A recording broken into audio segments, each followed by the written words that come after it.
Hi! This time I wanted to talk about a few things that I thought of while playing the re release of Heroquest.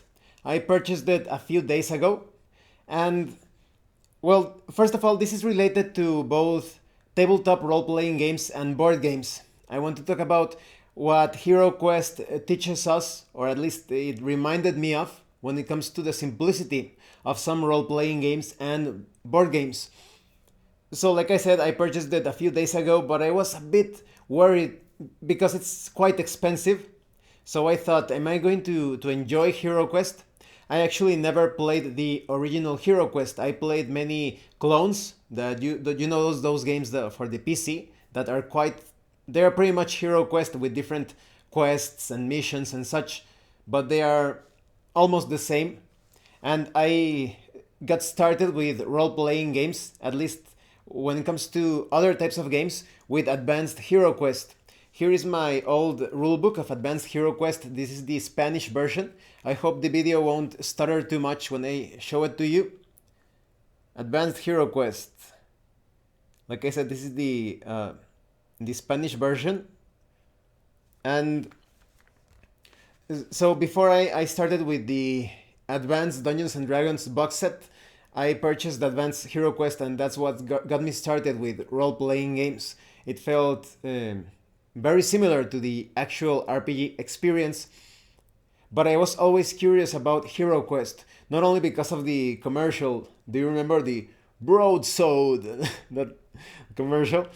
Um, but also because in the Advanced Hero Quest rulebook, they give you some details, information, tips, and advice on how to use the the board, the map for Hero Quest that comes with Hero Quest, and the furniture and the miniatures and all of that. So I was always quite curious about Hero Quest, and finally I got to play it a few days ago.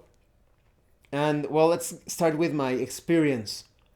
When I first got it, people were not available to play it right away, but I was also hesitant to play Hero Quest with them because I usually play with people that like more complex experiences. For example, I play Mage Knight with them.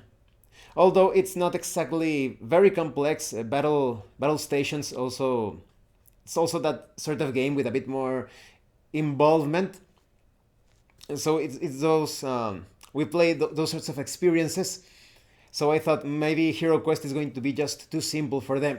So I decided to start playing as a solo experience. Many of you know that I have come up with some ways, some methods.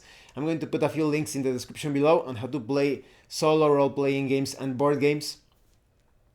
So I have to say that it's quite easy to solo the quests included in Hero Quest. Maybe one day I will make a video about that, but it's very similar to my methodology to run pre-generated modules in role-playing games. So like I said, if you haven't tried that yet, please check out the links below. Like I said, I started to play Hero Quest, and I started to enjoy it quite a bit, but it was so simple. I added a new rule, somewhat of I wouldn't say a house rule, but rather a modified version encountered in the solo version of Advanced Hero Quest. Because in Advanced Hero Quest, you have a solo system. So I decided to apply some of those things to the solo quests, and it works pretty well.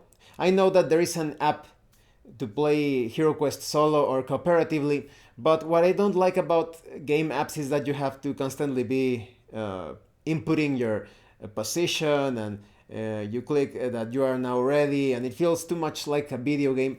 I like to keep things a bit more wireless. When it comes to the mechanics or the way that the game proceeds, so I started to solo Hero Quest. At first, I thought that I would have to use the amazing solo adventuring toolkit, but I just modified the tables of Advanced Hero Quest a bit to solo those quests. And they work pretty well. I haven't finished all of the quests, but I played a few of them, and so it finally came the time to play it with other people. I played it with a couple of people, and they all enjoyed it. Both of them enjoyed it, despite the simplicity. So I started to think, how come these two players that enjoy complex games, they actually enjoyed HeroQuest quite a bit? Well, I think partly it's because I added, like I said, a rule of the Advanced HeroQuest manual. I think some of you will come up with your own ways of running HeroQuest. For example, HeroQuest, I think it can be a bit sluggish or too simplistic in combat if you run it as it is. In my case, I use the random encounters or wandering monster rules from the Advanced HeroQuest. Basically, every time it's the turn of the game master, I rolled a couple of six-sided dice, and if you roll two ones, that is a one on each die, there is a wandering monster that appears in an area of the map that is out of the line of sight of the heroes. So that added a bit more depth when it comes to strategies and tactics, because otherwise it's very easy for the heroes to stand outside of a room. You take your strongest character, the barbarian usually, you put it in front of the door, and then the enemies start to fight you. It's the typical bottleneck situation, fighting one-on-one until you eliminate the enemies inside of the room, and it can get a bit boring. I knew about that because when I first played Advanced HeroQuest, I immediately noticed it's a good thing that there is this rule for wandering monsters, because otherwise all of the encounters would be just you standing in front of the door and just attacking the enemy in front, and that's it. But when you add the wandering monsters rule, sometimes you are fighting these enemies in the room, and then you roll a one on each die, sorry, and an enemy appears from out of nowhere, from another room, from another corridor, and now the wizard or perhaps a wounded party member is exposed or in danger of being attacked by that newly arrived foe. So yes, we really enjoyed the HeroQuest experience, and I am enjoying the solo experience right now because we can't always get together. We got together just once this week, so in the meantime I get to enjoy it as a solo experience. Okay, so like I said, this got me thinking about the simplicity of some role-playing games and board games. Throughout the years, I've seen somewhat of a clash with between some role-playing games and board games that are just too simple, and some others that are quite complex. That is mostly on the part of the players.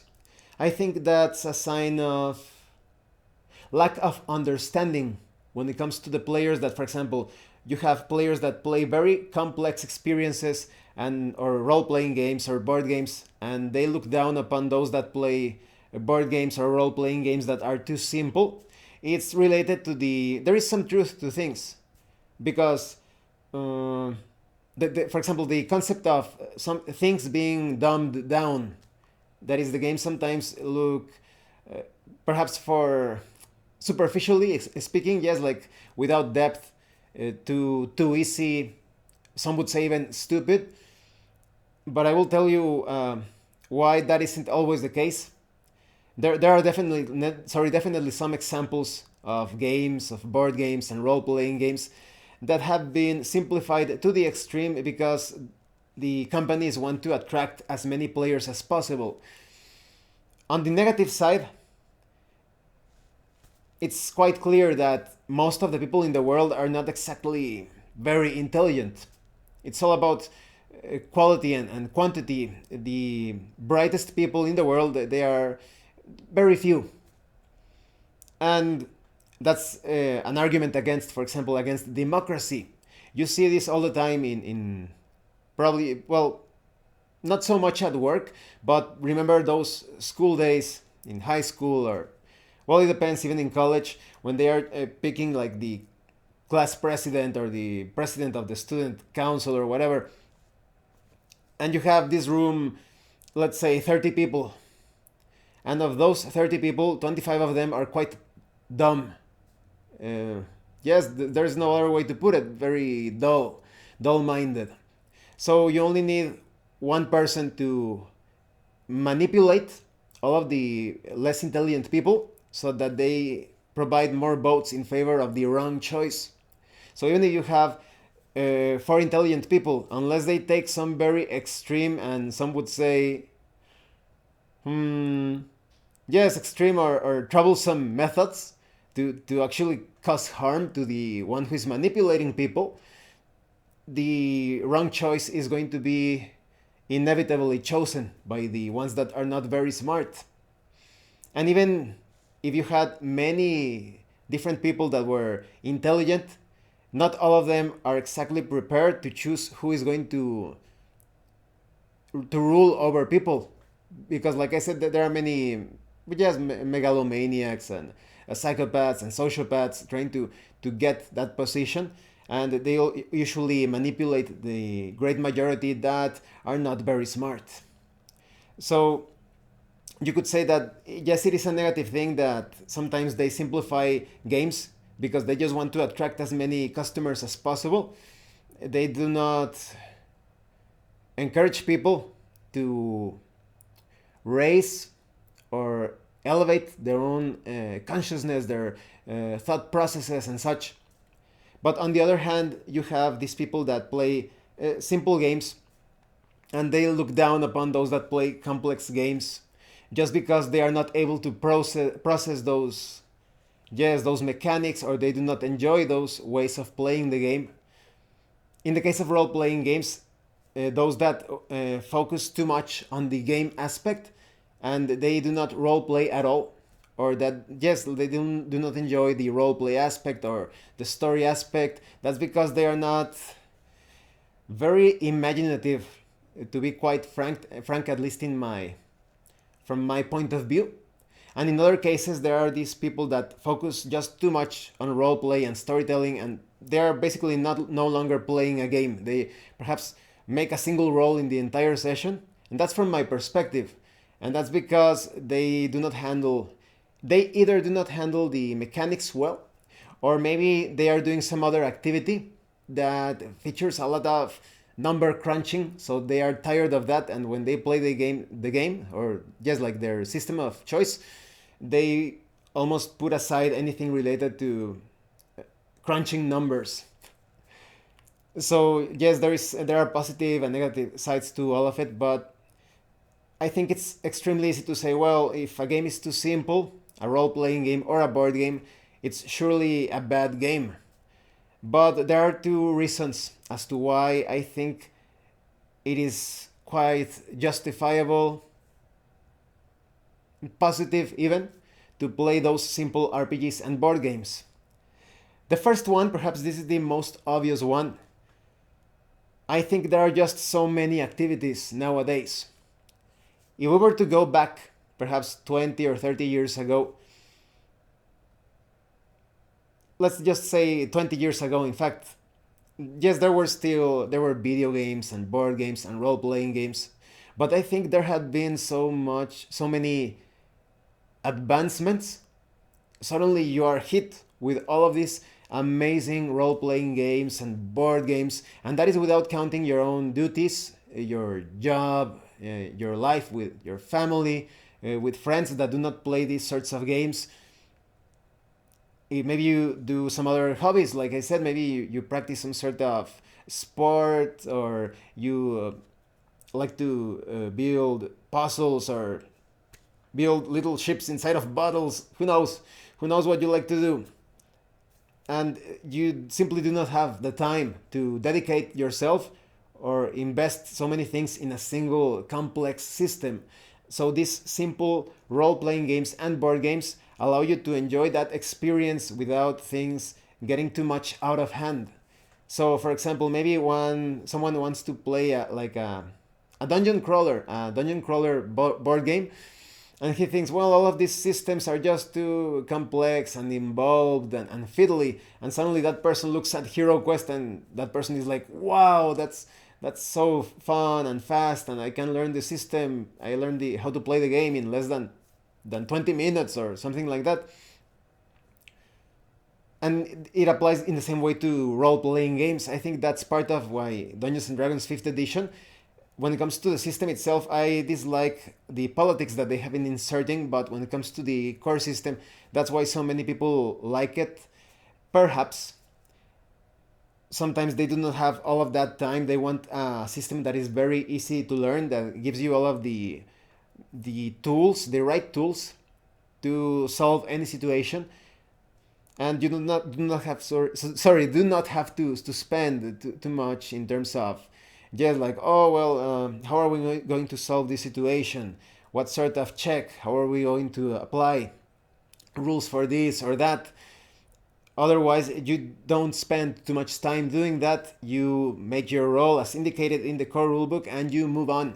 If you want to add things or remove things, it's also very easy. And here's the second reason as to why I think it's I encourage you to play simple role-playing games and board games, because they are very simple systems. It's very easy to add things or remove things without damaging any other thing related to the mechanics. Because if you take a very crunchy system, any role-playing game system or board game, and you say, well, I'm going to add this or that, but then you say, hey, wait a minute, you have these fits or these powers or these abilities that also allow that. So you're going to be like, oh yeah, how are we going to do that? Do we have to remove that?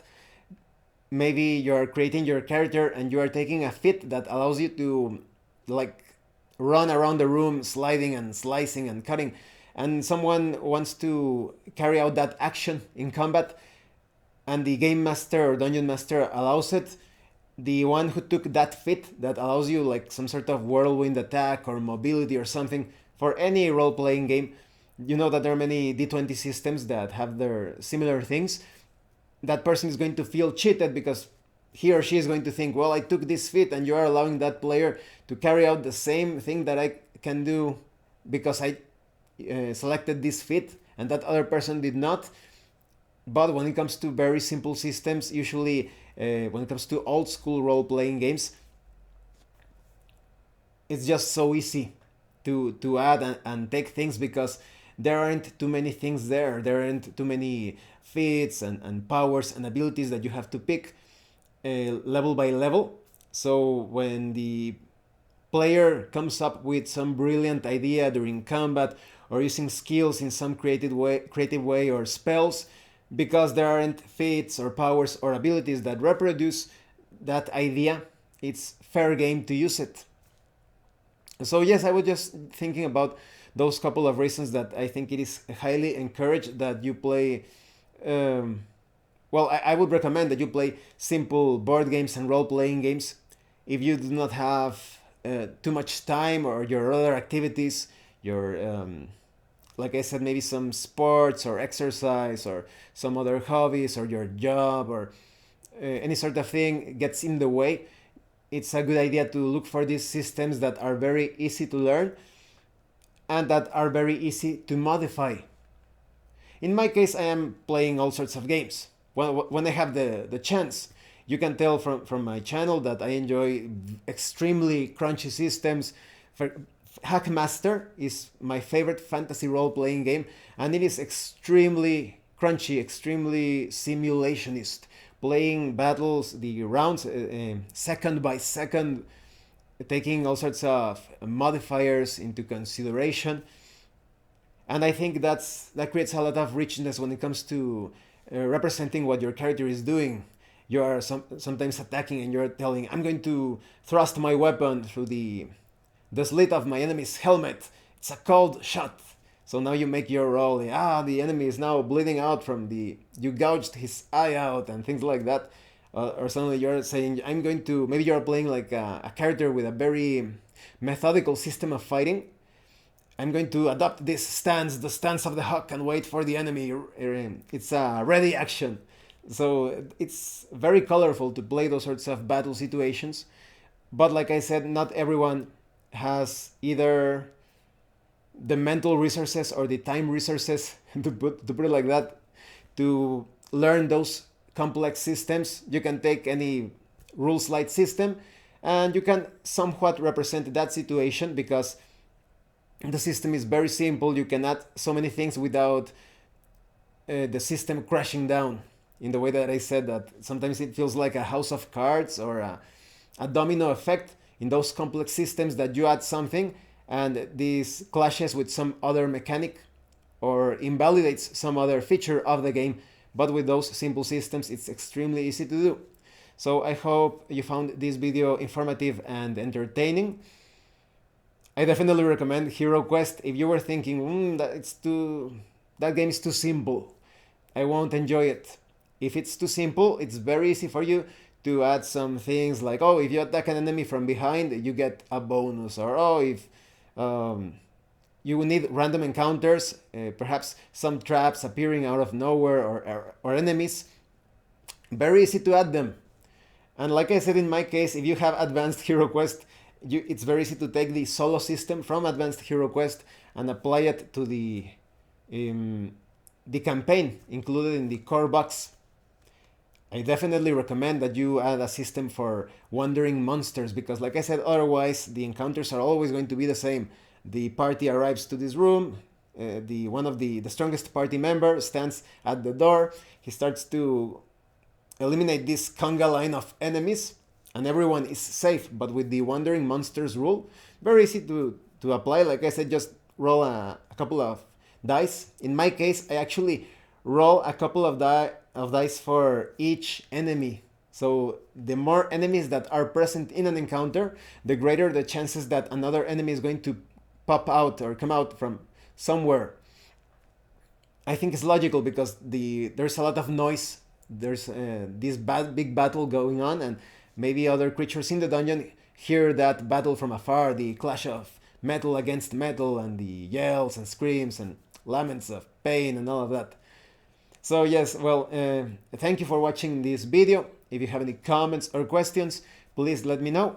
And thank you so much to those of you that have been supporting the channel by sending drive-thru RPG gift certificates. If anyone else wants to further support the channel, the information on how to do that will be in the description below.